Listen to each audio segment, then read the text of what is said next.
Arnica and welcome to study with NV sir. आज की class में हम लोग कक्षा 12 का फिजिक्स पढ़ेंगे और फिजिक्स में भी हम लोग पहला चैप्टर पढ़ेंगे विद्युत सेल और विद्युत आवेश और विद्युत सेल। यानी कि आज हम लोग क्या पढ़ने वाले हैं, विद्युत आवेश के बारे में पढ़ेंगे और विद्युत सेल के बारे में भी पढ़ेंगे। कक्षा 12 के फिजिक्स का ये पहला ही चैप्टर है जिसमें कूलाम के नियम का भी जिक्र मिलता है और कूलाम का नियम कितना इंपॉर्टेंट है ये तो आप लोगों को पता ही होगा।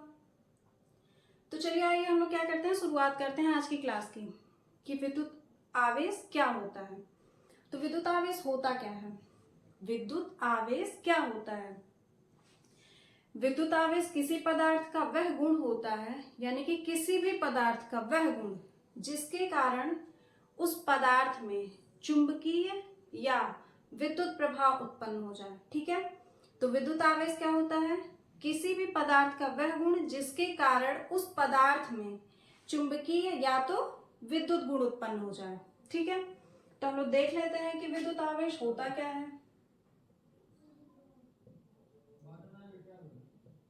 विद्युत आवेश क्या होता है, किसी पदार्थ का वह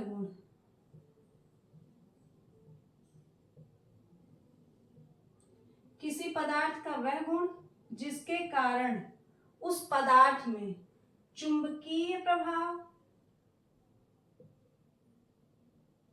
चुंबकीय या विद्युत प्रभाव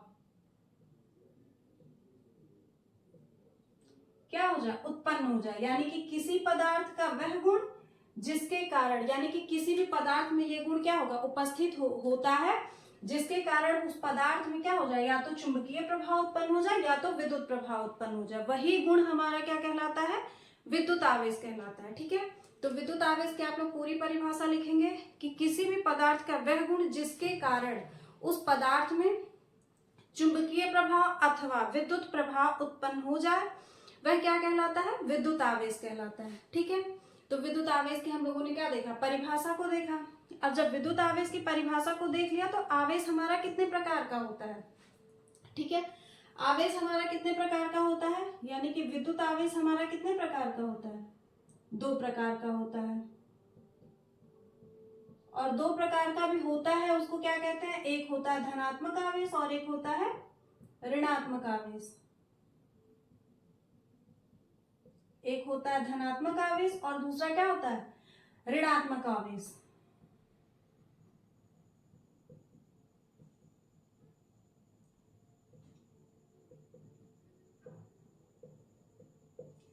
आवेश 2 प्रकार के होते हैं, ये इसको बताया किसने था, आवेश 2 प्रकार के होते हैं, इसको बताया किसने था, बेंजामिन फ्रैंकलिन ने बताया था कि आवेश 2 प्रकार के होते हैं, एक धनात्मक आवेश और दूसरा ऋणात्मक आवेश। ठीक है, उसके बाद में आवेश की खास बात क्या है कि यह क्या है, एक अदिश राशि होती है। आवेश की खास बात क्या है कि यह एक अदिश राशि होती है। अब अदिश राशि होने का मतलब क्या है, राशियां 2 प्रकार की होती हैं, एक तो सदिश राशि और दूसरी अदिश राशि। जिसमें से सदिश राशि का मतलब क्या होता है कि वह राशि जिसमें परिमाण के साथ साथ क्या हो, दिशा भी हो। और अदिश राशि क्या होता है, जिसमें परिमाण और दिशा दोनों ना हो, वो हमारी क्या होती है, अदिश राशि। सदिश मतलब दिशा हो, सिंपली हम लोग क्या देखेंगे यहाँ पे, दिशा से। सदिश मतलब जिसमें दिशा हो और अदिश मतलब जिसमें दिशा ना हो। ठीक है, तो आवेश हमारी कैसी राशि है, अदिश राशि है। आवेश को, अगर आवेश हम लोग पढ़ रहे हैं तो हर जगह आवेश आवेश तो लिखेंगे नहीं, तो आवेश को प्रदर्शित करने के लिए कुछ ना कुछ तो अक्षर बना ही होगा। तो आवेश को हम लोग किसे प्रदर्शित करते हैं, क्यू से। आवेश को हम लोग किससे प्रदर्शित करते हैं, क्यू से।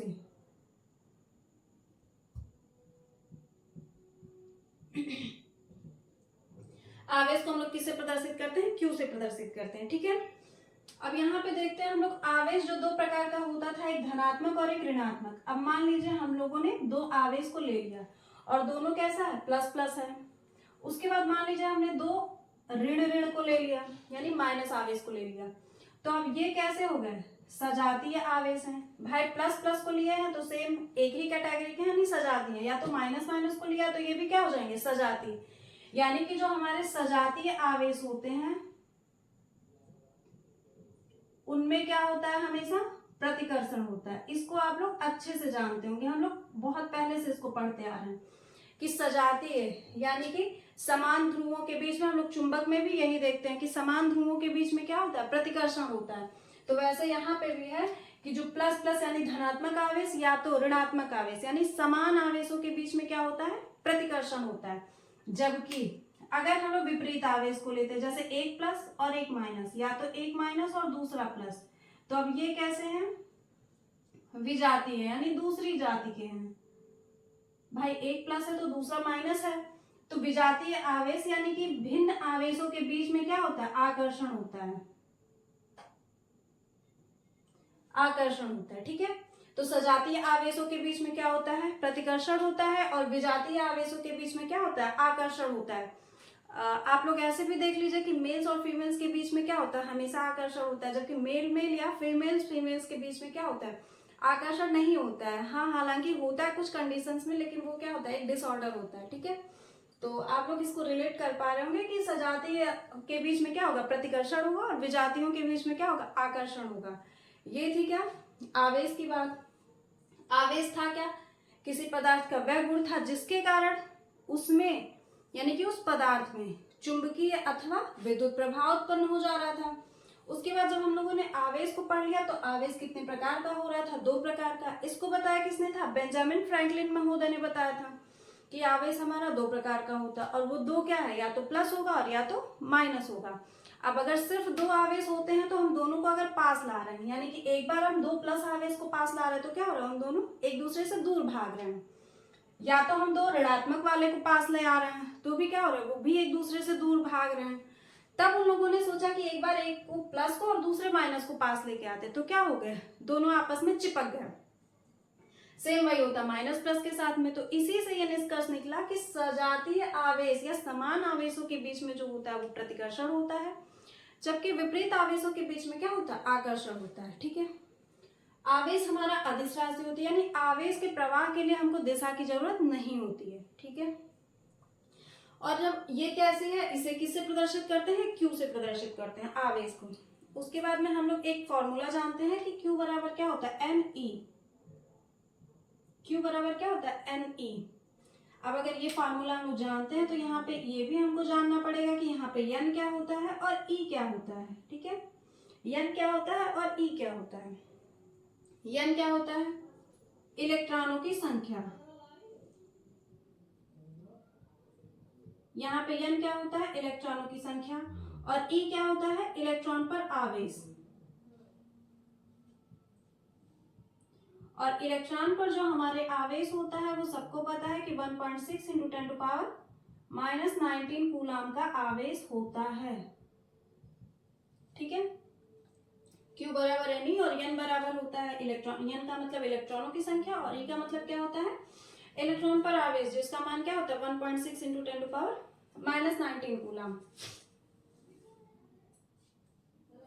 ठीक है, उसके बाद में जब हम लोगों ने Q बराबर एन ई को देख लिया, तो हम लोग देखते हैं आवेश का मात्रक क्या होता है। आवेश का हमारे मात्रक क्या होता है, आवेश का जो मात्रक होता है वो क्या होता है, कूलाम होता है, कूलाम होता है। और ये जो कूलाम होता है ये भी आवेश का क्या है, एक छोटा मात्रक है। इसका मतलब जब कूलाम एक छोटा मात्रक है, तो जाहिर सी बात है कोई ना कोई एक बड़ा मात्रक होगा। तो आवेश का एक जो दूसरा मात्रक होता है वो क्या होता है, फैराडे होता है। और फैराडे कैसा मात्रक है, एक बड़ा मात्रक है। जैसे कुछ लोग होते हैं जो 4-4, 5-5 लोगों का खाना खा लेते हैं, तो वो बड़ी कैपेसिटी वाले लोग होते हैं। कुछ लोग होते हैं जो थोड़ा सा खाते हैं, तो वो कम कैपेसिटी वाले होते हैं। सेम वही है कि फैराडे क्या है, ज्यादा क्षमता वाला है, ये बड़ा मात्रक है, और कूलाम क्या है, एक छोटा मात्रक है। अब अगर फैराडे बड़ा मात्रक है, तो इसका क्या होगा, कुछ ना कुछ मान होगा। यानी कि एक फैराडे बराबर होता क्या है, एक फैराडे बराबर 96,500 कूलाम के बराबर होता है। यानी कि एक फैराडे को खड़ा कर दो और 96,500 कूलाम को खड़ा कर दो, दोनों की कैपेसिटी क्या होगी, बराबर होगी। ठीक है, तो मात्रक क्या होता है, आवेश के 2 मात्रक होते हैं, एक तो होता है कूलाम, दूसरा होता है फैराडे। जिसमें से कूलाम क्या होता है, जो हम लोग नॉर्मली यूज करते हैं, यानी कि ये छोटा मात्रक होता है। उसके बाद फैराडे क्या है, इसका एक बहुत बड़ा मात्रक होता है, किसका, आवेश का, जिसका मान क्या होता है 96,500 कूलाम होता है, ठीक है, 1 फैराडे बराबर। उसके बाद जब हम लोगों ने मात्रक को देख लिया तो हम लोग अब क्या कक्षा 10 में नहीं है, हम लोग उससे आगे की क्लास में आ चुके हैं। तो अब सिर्फ मात्रक पे रुकना नहीं है, विमीय सूत्र भी देखना होता है, यानी कि आवेश की विमा क्या होती है। तो लोग देख लेते हैं कि आवेश की बीमा क्या होती है। बीमा हम तो डायरेक्ट भी बता सकते हैं, लेकिन एक फॉर्मूला आप लोग पता होगा, Q बराबर क्या होता है, IT। यहाँ पे I क्या होता है, धारा होता है, और धारा का मात्रक क्या होता है, एम्पियर होता है। T क्या होता है, समय, और समय का मात्रक क्या होता है, सेकंड होता है। यानी एम्पियर की विमा A होती है और सेकंड की विमा क्या होती है, T होती है। तो ये क्या है, आवेश के ही फार्मूले हैं, तो वही हमारी बीमा भी हो जाएगी। यानी कि इसकी जो बीमा होगी वो M पे 0, L पे 0, A और T होगी। यहाँ पे M और L लिखना जरूरी है, क्योंकि हर चीज का क्या होता है, एक सीक्वेंस होता है, क्रम होता है। जैसे हम लोग नंबर्स नेम में 1 2 के बाद ही 3 और 4 को पढ़ते हैं, उसी तरह से, ठीक है। तो ये क्या हो गया, आवेश का बीमीय सूत्र, या आवेश की बीमा, AT या TA भी लिख सकते हैं। ये क्या हो गया, आवेश का बीमीय सूत्र। अब उसके बाद देखते हैं हम लोग क्या, कि आवेश जो हमारा था वो 2 तरह का था। वो 2 तरह थे कौन से, यहां पे थोड़ी सी चर्चा कर लेते हैं। एक धन और एक ऋण आवेश था। यहां से कभी कभी क्वेश्चन बनता है कि अगर किसी पदार्थ पे ऋण आवेश है तो उसका मतलब क्या होता है। तो जिस हिसाब से हमारा ऑप्शन डिजाइन किया होगा उसी हिसाब से हमारे क्या होंगे, उत्तर होंगे। तो अगर हम किसी भी पदार्थ पे ऋण आवेश है तो उसका मतलब क्या हो, पहले धन आवेश को देख लेते हैं। अगर किसी पदार्थ पे धन आवेश है तो धन आवेश का मतलब क्या होगा, आप सभी को पता है कि इलेक्ट्रॉन पे कैसा आवेश होता है, माइनस का आवेश होता है। तो अगर किसी भी पदार्थ पे धन आवेश है तो धन आया कैसे होगा, जाहिर सी बात है कि उसने इलेक्ट्रॉन का त्याग किया होगा, यानी कि उसने अपने अंदर से इलेक्ट्रॉन्स को निकाल दिया होगा। जब इलेक्ट्रॉन निकल गया तो इसका मतलब माइनस निकल गया। अब जब माइनस निकल गया तो वो खुद कैसा बचा है, प्लस के रूप में बचा है, ठीक है। तो धन आवेश के धन होने का मतलब क्या है, कि उसने इलेक्ट्रॉन का क्या किया है, त्याग किया है, ठीक है।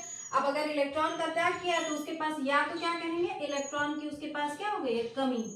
तो पूछा गया क्वेश्चन है कि अगर कोई किसी आवेश पे धन आवेश है तो मतलब उसको हम लोग क्या कह सकते हैं। तो या तो उसने इलेक्ट्रॉन का त्याग किया, या तो उसके पास में इलेक्ट्रॉन की कमी, यानी वह किस तरह का होगा, तो इलेक्ट्रॉन की कमी वाला वह पदार्थ होगा, ठीक है। वही सेम आता है ऋण आवेश के केस में। अगर किसी भी आवेश पे ऋण आवेश है तो ऋण आवेश कैसे आएगा, ऋण आवेश का मतलब उसने ढेर सारे इलेक्ट्रॉन्स को क्या कर लिया होगा, अपने पास इकट्ठा कर लिया होगा। गया होगा, रास्ते में कोई इलेक्ट्रॉन मिला होगा, उसने उसे भी अपने साथ ले लिया होगा। फिर गया होगा, फिर कोई मिला होगा, उसे भी अपने साथ रख लिया होगा। तो इसका मतलब कई सारे इलेक्ट्रॉन्स को उसने अपने साथ रख लिया, जिसके कारण वो क्या हो गया, इलेक्ट्रॉन के आवेश उसके साथ हो गए, तो वो कैसा हो गया, ऋण आवेशित हो गया, ठीक है। तो इसका मतलब किसी भी आवेश पे किसी भी पदार्थ पे ऋण आवेश होने का मतलब क्या होता है, उसने इलेक्ट्रॉन को क्या किया है, ग्रहण किया है, यानी कि जहां से भी पाया है बटोरता गया है, उसके बाद में खुद कैसा हो गया, ऋणी हो गया है। इलेक्ट्रॉन को ग्रहण किया है, और इलेक्ट्रॉन को ग्रहण करने का मतलब है, दूसरी भाषा में इसको क्या कह सकते हैं, कि इलेक्ट्रॉन की इसके पास क्या होगी, अधिकता होगी। जब जो भी मिला है, इस भाईचारा इसके अंदर ज्यादा था, इसने किसी को भी नहीं छोड़ा, सबको बटोर लिया, तो क्या होगा, इसके पास इलेक्ट्रॉन्स की क्या हो जाएगी, अधिकता हो जाएगी, ठीक है।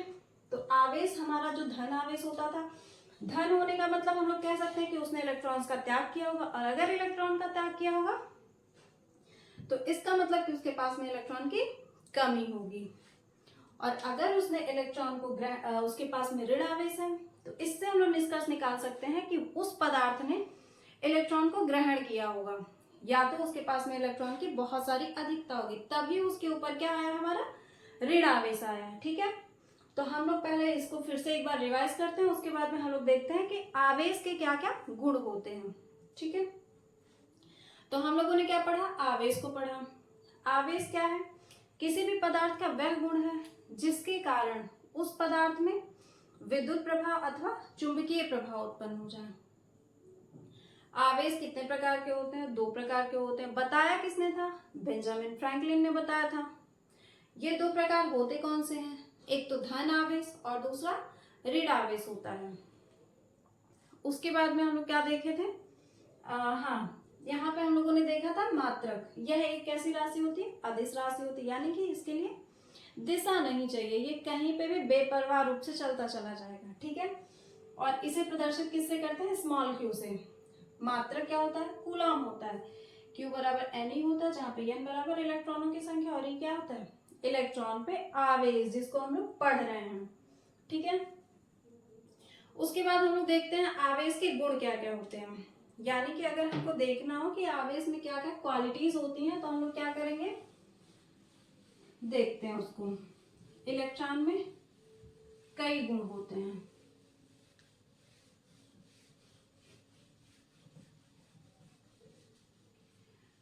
जैसे जब हमारी क्लास खत्म होगी तो हम लोग इन सारे फॉर्मूले पे क्या करेंगे, न्यूमेरिकल भी करेंगे, क्योंकि फिजिक्स तो बिना न्यूमेरिकल के पॉसिबल ही नहीं है। फिजिक्स पढ़ना और न्यूमेरिकल ना लगाना ऐसा संभव कहाँ है भाई। तो हम लोग देखते क्या है, आवेश के गुण।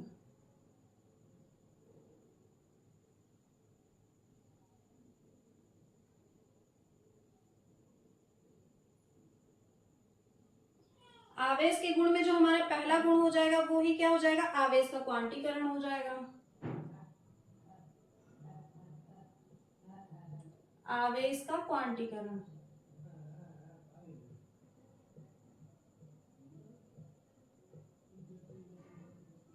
ये हमारा क्या है, आवेश का पहला गुण है। अब आवेश के क्वांटीकरण का मतलब क्या होता है,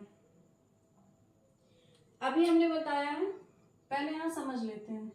Q बराबर एन ई, तो इस क्वांटीकरण के अनुसार हम लोग n मतलब इलेक्ट्रॉनों की संख्या, n का मान जो है हम लोग कुछ भी रख सकते हैं, 1 2 3 कुछ भी अनंत तक का, ठीक है। तो वो संभव हो जाएगा, लेकिन इस n का मान हम लोग दशमलव में नहीं रख सकते। अगर कहीं पे दशमलव में दिया है तो वो मान क्या होगा, संभव नहीं होगा। या तो कोई भिन्नात्मक मान है, यानी कि भिन्न में भी क्या होगा, संभव नहीं होगा, ठीक है। यानी कि जो n का मान होगा वो क्या होगा, पूर्ण गुणज के रूप में होगा, यानी कि पूर्णांक होगा, कोई ना कोई पूर्णांक नंबर, 1 2 3 4 5 500 2000 5000 जो भी है, पूर्णांक के रूप में होगा। वो दशमलव में नहीं होगा और भिन्न में नहीं होगा। अब भिन्न में, दशमलव में होने का मतलब क्या है, जैसे कोई कह दे कि 0.5 मतलब 0.5 इलेक्ट्रॉन की क्या कहते हैं, इलेक्ट्रॉन की संख्या, तो यहाँ पे ई है, n की जगह पे 0.5 रखेंगे और e का मल्टीप्लाई करेंगे तो उस पे आवेश कितना आएगा, 0.5 e का, तो ये मान नहीं होगा। या तो किसी ने n की वैल्यू हमको कितनी दे दी, 1/2 दे दी, तो q का मान क्या हो जाएगा, 1/2 e, तो ये भी क्या हो जाएगा, संभव नहीं होगा, ठीक है। अब जैसे किसी ने कहा 50, n की वैल्यू कितनी कर दी है, 50, तो q बराबर हमारा क्या हो जाएगा, 50 e, ये क्या हो जाएगा, पॉसिबल है, ठीक है, क्योंकि ये क्या है, एक पूर्ण गुणज के रूप में है। तो यानी कि हमारा जो क्या कहते हैं, इसका आवेश का जो क्वांटीकरण है वो क्या हमारा बताता है कि आवेश हमेशा एक निश्चित और न्यूनतम मान हो सकता है, लेकिन दशमलव या भिन्न नहीं हो सकता, ठीक है। तो उसको हम लोग क्या करेंगे, यहाँ पे डेफिनेशन के रूप में अगर लिखना चाहें कि आवेश का क्वांटीकरण क्या होता है, तो हम लोग क्या लिखेंगे, आवेश हमेशा, यानी कि ये सिद्धांत क्या कहता है, आवेश हमेशा आवेश हमेशा एक निश्चित तथा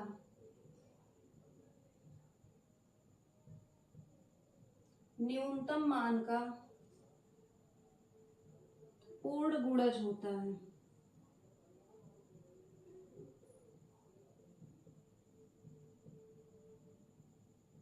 पूर्ण गुणज होता है, ठीक है। वही न्यूनतम मान हमारा क्या कहलाता है, मूल आवेश कहलाता है। यही न्यूनतम मान हमारा क्या कहलाता है, मूल आवेश, यानी कि जो हमारा मूल आवेश होता है वही वो न्यूनतम मान कहलाता है, ठीक है। न्यूनतम मान हमारा क्या कहलाता है, मूल आवेश कहलाता है।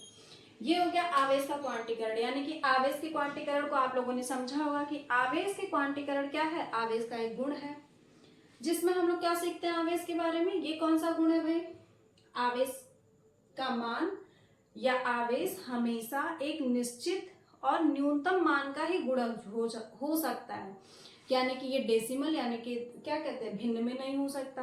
दशमलव में भी नहीं हो सकता है, ठीक है, यानी कि सिर्फ और सिर्फ पूर्णांक के रूप में ही आवेश का मान हो सकता है, ठीक है। उसके बाद हम लोग देखते हैं इसके नेक्स्ट क्वालिटी पे, यानी कि इसका दूसरा गुण हमारा क्या कहता है। दूसरा गुण क्या है,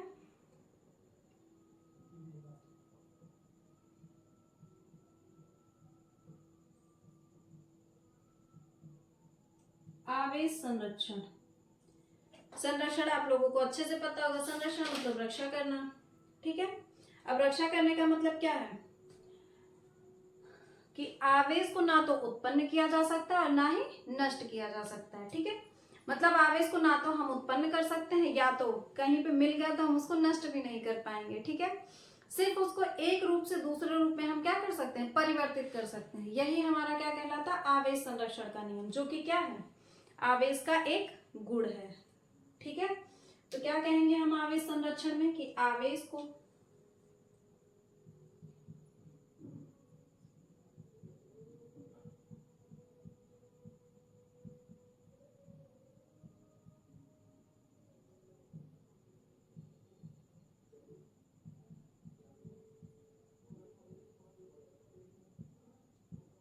और न ही नष्ट किया जा सकता है।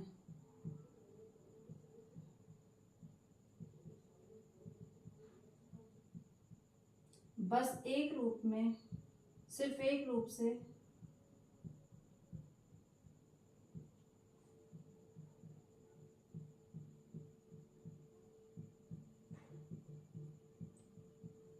दूसरे रूप में परिवर्तित किया जा सकता है।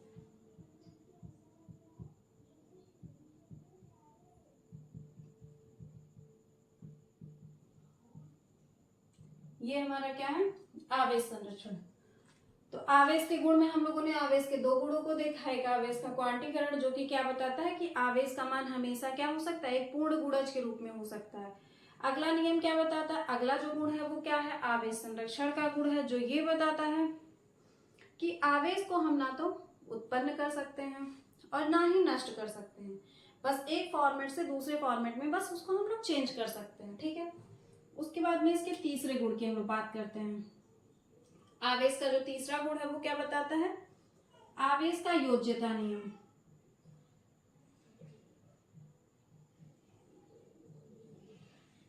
आवेश का योज्यता नियम।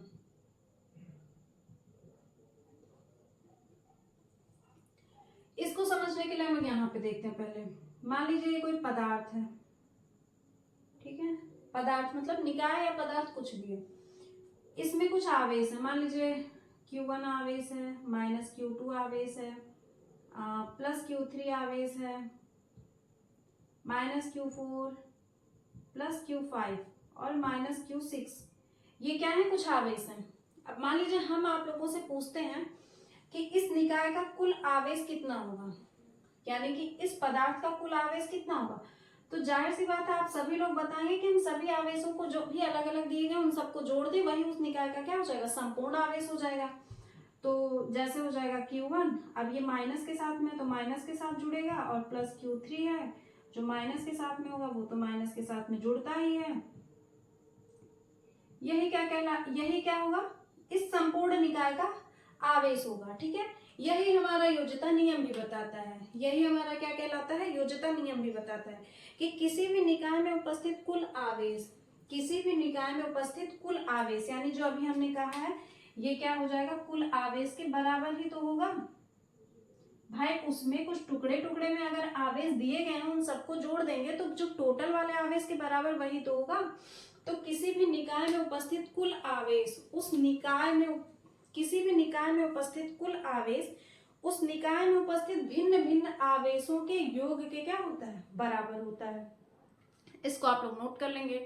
क्या नोट करेंगे कि किसी भी निकाय में उपस्थित कुल आवेश उस निकाय में उपस्थित भिन्न भिन्न आवेशों के योग के क्या होता है, बराबर होता है।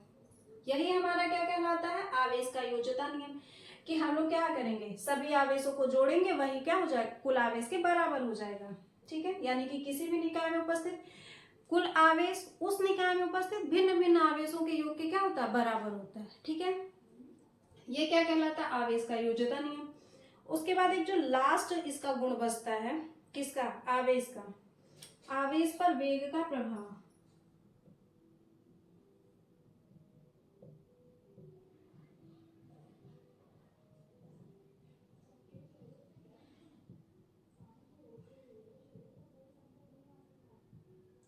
आवेश पर वेग का प्रभाव, ठीक है। आवेश पर वेग के प्रभाव को समझने के लिए हम लोग देखते हैं। अब मान लीजिए आप लोगों में से किसी का फोन डिस्चार्ज हो गया, ठीक है। अब उसको क्या किया आपने? जेब में रख के खूब तेज से क्या किया? दौड़ लगाया। 1 किलोमीटर 2 किलोमीटर दौड़े तो उससे क्या मोबाइल फोन चार्ज हो जाएगा? बिल्कुल नहीं। या तो आप बाइक से कहीं जा रहे हैं, आपकी बैटरी डाउन हो गई है मोबाइल की, तो बाइक से जाने से क्या बैटरी चार्ज हो जाएगी? नहीं होगी। तो वही हमारा क्या कहता है, आवेश। इसका मतलब क्या हुआ कि आवेश पर वेग का प्रभाव नहीं पड़ता है। यानी कि अगर आवेश पर हम कितना भी तेज दौड़ लें, पैदल चल लें, कुछ भी कर लें, वेग का प्रभाव आवेश पर नहीं पड़ने वाला है, ठीक है। यही हमारा क्या होता है, आवेश पर वेग का प्रभाव। तो इसको हम लोग कहेंगे कि आवेश पर वेग का प्रभाव नहीं पड़ता है, ठीक है। तो हम लोगों ने क्या देखा? आवेश को देखा, मात्रक को देखा, विमा को भी देखा, और सबसे मोस्ट इंपॉर्टेंट आवेश के गुण को देखा। आवेश के गुण में हम लोगों ने आवेश का क्वांटीकरण देखा, आवेश संरक्षण को देखा, आवेश के योज्यता नियम को देखा, और क्या देखा कि आवेश पर वेग का प्रभाव क्या पड़ता है। तो पड़ता भी है या नहीं पड़ता है? तो आवेश पर वेग का प्रभाव नहीं पड़ता है, ठीक है। ये क्या थे? आवेश के गुण थे। अब यहां से शुरुआत होती है हमारे मेन फिजिक्स की, ठीक है। मेन फिजिक्स कहने का क्या मतलब है? मेन फिजिक्स कहने का मतलब है जो हम लोगों को पढ़ना है, जिसपे हमको ज्यादा फोकस करना है। ऐसा नहीं है कि यहाँ से क्वेश्चन नहीं बनेंगे, बिल्कुल बनेंगे, लेकिन अब यही चीज हमको, जो आप अब पढ़ने जा रहे हैं, वही चीज हमको आगे घिस पीट के क्या होगी, हर जगह नजर आएगी, ठीक है। तो अब जो हम लोगों को नेक्स्ट पढ़ना है वो क्या होगा हमारा? कूलाम का नियम होगा। अगला अब हम लोगों को जो पढ़ना है वो क्या होगा? कूलाम का नियम।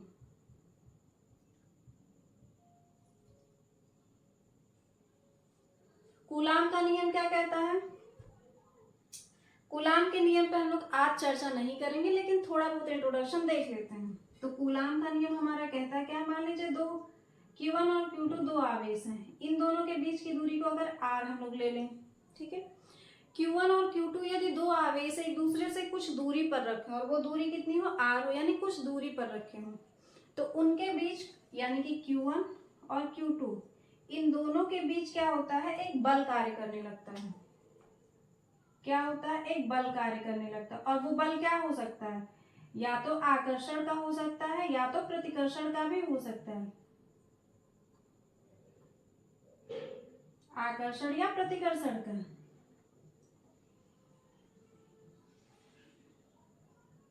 ठीक है भाई, अब वो तो डिपेंड करेगा ना कि दोनों आवेश कैसे हैं, सजातीय हैं कि विजातीय। इसीलिए हमने उस पर पहले ही चर्चा कर ली कि अगर सजातीय आवेश होंगे तो प्रतिकर्षण का बल कार्य करेगा, और अगर विजातीय क्या कहते हैं, हाँ, अगर विजातीय बल होंगे तो क्या होगा? उनके बीच में आकर्षण का बल कार्य करेगा।